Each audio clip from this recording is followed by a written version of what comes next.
नमस्कार दोस्तों, गुरु ज्ञान टीवी चैनल में आपका स्वागत है। दोस्तों 6 सितंबर 2024 मतलब शुक्रवार को पड़ रही है भाद्रपद मास की हड़तालिका तीज, जो बहुत ही खास है। और दोस्तों यह वह हड़तालिका तीज है जो कि भाद्रपद महीने में शुक्रवार को पड़ रही है, तो इस दिन का महत्व और भी अधिक बढ़ जाता है। दोस्तों इसी दिन किया जाने वाला पंडित जी द्वारा बताया गया एक लाल फूल और एक सफेद फूल वाला उपाय आप लोगों को जरूर करना चाहिए, क्योंकि दोस्तों यह एक ऐसा उपाय है जो कि हर दिन नहीं किया जाता है। भाद्रपद महीने में हरतालिका तीज के दिन किया जाता है। अगर आप लोगों ने इस उपाय को नहीं किया है या किसी कारण वश नहीं कर पाए हो तो इस शुक्रवार हरतालिका तीज के दिन इस उपाय से मत चूकना। दोस्तों देखिए, यह दिन इतना खास होता है, इतना महत्वपूर्ण होता है। देखा गया है कभी कभी बड़े बड़े पूजा पाठ अनुष्ठान से जो मनोकामना पूर्ण नहीं होती है,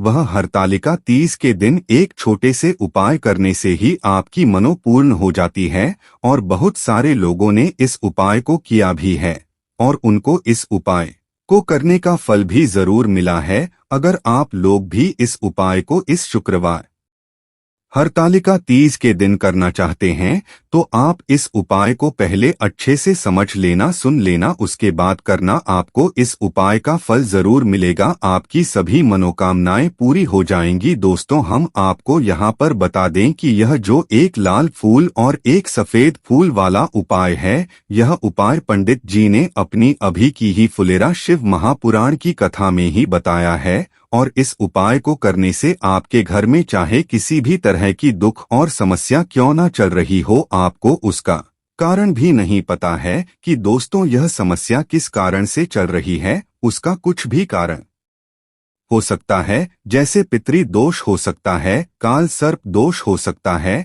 या किसी भी तरह का मंगल दोष भी हो सकता है, और भी बहुत तरह के दोष होते हैं। पर आपको इस उपाय को करने के लिए अपने दोष को पता लगाने की भी जरूरत नहीं है। आपके घर में किस कारण से इतनी दुख और परेशानी आ रही है, वह भी आपको पता लगाने की जरूरत नहीं है। बस शुक्रवार की हरतालिका तीज के दिन इस उपाय को कर लेना, क्योंकि इसी एकमात्र उपाय को करने से आपके पूरे घर परिवार में सुख और शांति हो जाएगी। आपके घर में अच्छे अच्छे काम होने लगेंगे। आपकी जो भी मनोकामना होगी वह भी धीरे धीरे करके पूर्ण होना शुरू हो जाए। अब हम समझते हैं इस एक लाल फूल और एक सफेद फूल वाले को आपको करना कैसे है, किसको करना है, किस समय करना है और कैसे करना है। देखो उपाय बिल्कुल आसान है, बस समझने वाली बात है, ध्यान से समझिए, उसके बाद ही आप लोग जो है इस उपाय को जरूर कीजिएगा। सबसे पहली चीज हम लोग यह समझते हैं कि इस एक लाल फूल और एक सफेद फूल वाले उपाय को इस आने वाली हरतालिका तीज के दिन किसको करना है। तो देखिए, इस उपाय को घर के सभी सदस्यों को करने की बिल्कुल भी नहीं है। घर में से कोई एक मुख्य बड़ा सदस्य ही इस उपाय को करेगा तो उस घर परिवार के सभी सदस्यों को इस उपाय को करने का फल मिल जाएगा। पर वह बड़ा सदस्य कौन होगा, कौन व्यक्ति इस उपाय को करेगा, तो यहाँ पर देखिए हम आपको बता दें, घर की जो बड़ी माताएं बहनें होंगी, घर की बड़ी माताओं बहनों में से कोई भी एक माता बहन इस वाले उपाय को कर सकती है। अपने पूरे घर परिवार के लिए घर में सदस्य को इस उपाय को करने की जरूरत नहीं है। मात्र घर की जो बड़ी माताएं बहनें हैं उनमें से कोई भी एक माता बहन इस वाले उपाय को करेगी तो उसके घर परिवार के पूरे सदस्यों को इस उपाय का फल मिलेगा।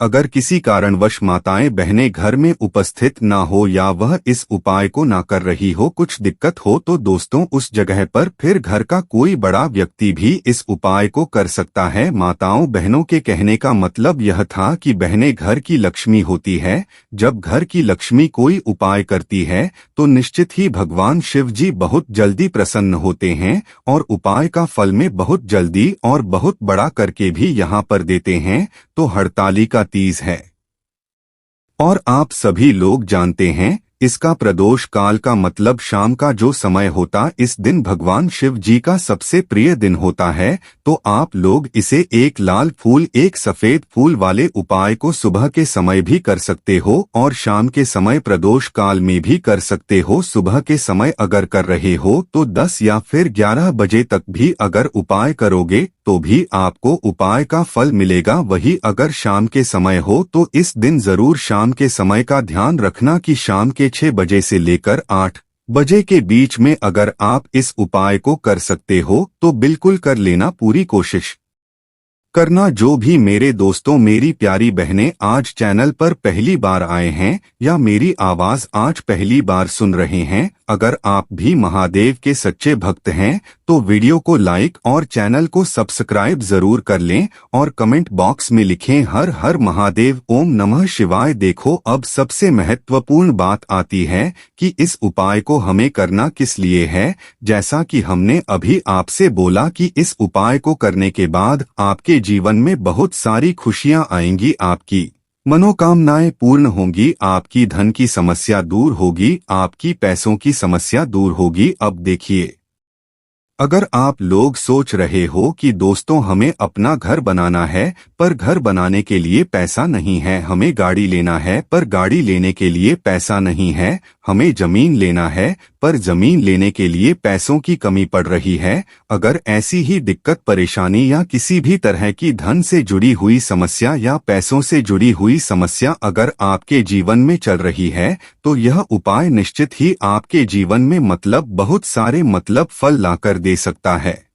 इसीलिए अगर आपके घर में बहुत ज्यादा दिक्कत परेशानी चल रही है, धन से जुड़ी हुई, पैसों से जुड़ी हुई धन की बहुत ज्यादा कमी आ रही है, पैसों की बिल्कुल आवक नहीं हो रही है, तो दोस्तों आप लोगों को इस वाले उपाय को जरूर करना चाहिए। घर में से किसी एक भी बड़े व्यक्ति को अब इस उपाय में करना क्या है वो सबसे पहले हम लोग जान लेते हैं। उपाय की सामग्री हम लोग सबसे पहले जानते हैं कि इस उपाय में किस किस चीज की आवश्यकता पड़ेगी। तो देखिए, उपाय का नाम तो एक लाल और एक सफेद फूल वाला उपाय है, पर इस उपाय में कुल मिलाकर 4 सामग्री हमें लगने वाली है, जो कि पंडित जी ने खुद सीहोर वाली कथा में बताया है। और जो हम आपको उपाय बताते हैं वह पंडित जी द्वारा बताए गए होते हैं, अलग से हम कुछ भी नहीं बताते हैं। तो यहाँ पर हम लोग समझते हैं कि इस उपाय की सामग्री क्या है। तो देखो, उपाय की जो सामग्री है वह 4 सामग्री है, जिसमें से सबसे पहली सामग्री है एक बेलपत्र। देखो, बेलपत्र होती है, बेलपत्र जो शिव की शिवलिंग पर चढ़ती है। दूसरी चीज है एक शमी पत्र, शमी पत्र वो जो शिवलिंग पर ही चढ़ता है। तीसरी चीज है दोस्तों एक लाल फूल, जो पाय का नाम है। तो एक यहाँ पर आपको लाल फूल लेना है। अब यह लाल फूल कौन सा लेना है? देखो, शिवलिंग के ऊपर जो लाल फूल चढ़ता हो उनमें से कोई भी एक लाल फूल पसंद कर लेना और वह कहीं से तोड़कर या कहीं से खरीद कर लेकर आना और उस लाल फूल को उपाय कर लेना। उसके बाद में एक सफेद फूल का विशेष रूप से ध्यान रखना, जो फूल शिवलिंग पर चढ़ता हो सिर्फ वही सफेद फूल लेकर आना, इसके अलावा कुछ मत लेकर आना। आपको यह चारों सामग्री चाहिए, एक बेलपत्र, एक शमी पत्र, एक लाल फूल और एक सफेद फूल। यह चारों सामग्री आप लोग तैयार करके रख ले। प्रदोष काल में या सुबह के समय जब भी आप इस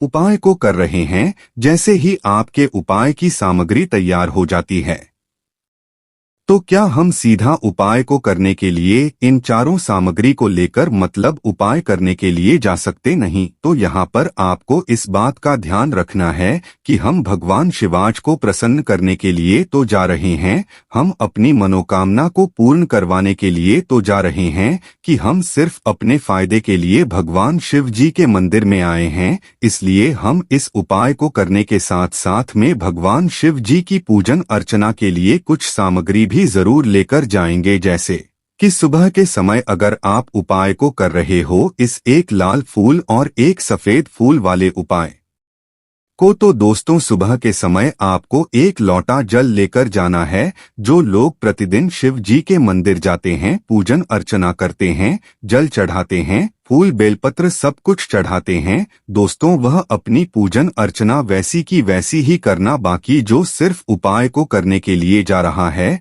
जो कुछ भी लेकर नहीं जा रहा है, उसे कम से कम एक लोटा जल अपने घर से जरूर भर कर लेकर जाना अगर आप उपाय को कर रहे हो, क्योंकि इस वाले उपाय को आप भगवान जी की पूजन अर्चना करने के बाद ही करना। वहीं अगर बात करें शाम के समय की, अगर कोई व्यक्ति शाम के समय प्रदोष काल में इस वाले उपाय को कर रहा है, तो दोस्तों आपको मात्र एक घी का दीपक तैयार करना है। यह बात हम हमेशा बोलते हैं, शाम के समय प्रदोष काल में कोई कर रहे हो ना, तो दीपक का विशेष महत्व होता है। अमावस्या के दिन का प्रदोष काल में जो भी व्यक्ति दीपक जलाता भगवान शिव जी के मंदिर में, दोस्तों उसके जीवन से सारी दुख और परेशानियां भी दूर होती हैं। दोस्तों वीडियो को सब्सक्राइब लाइक जरूर करें। धन्यवाद।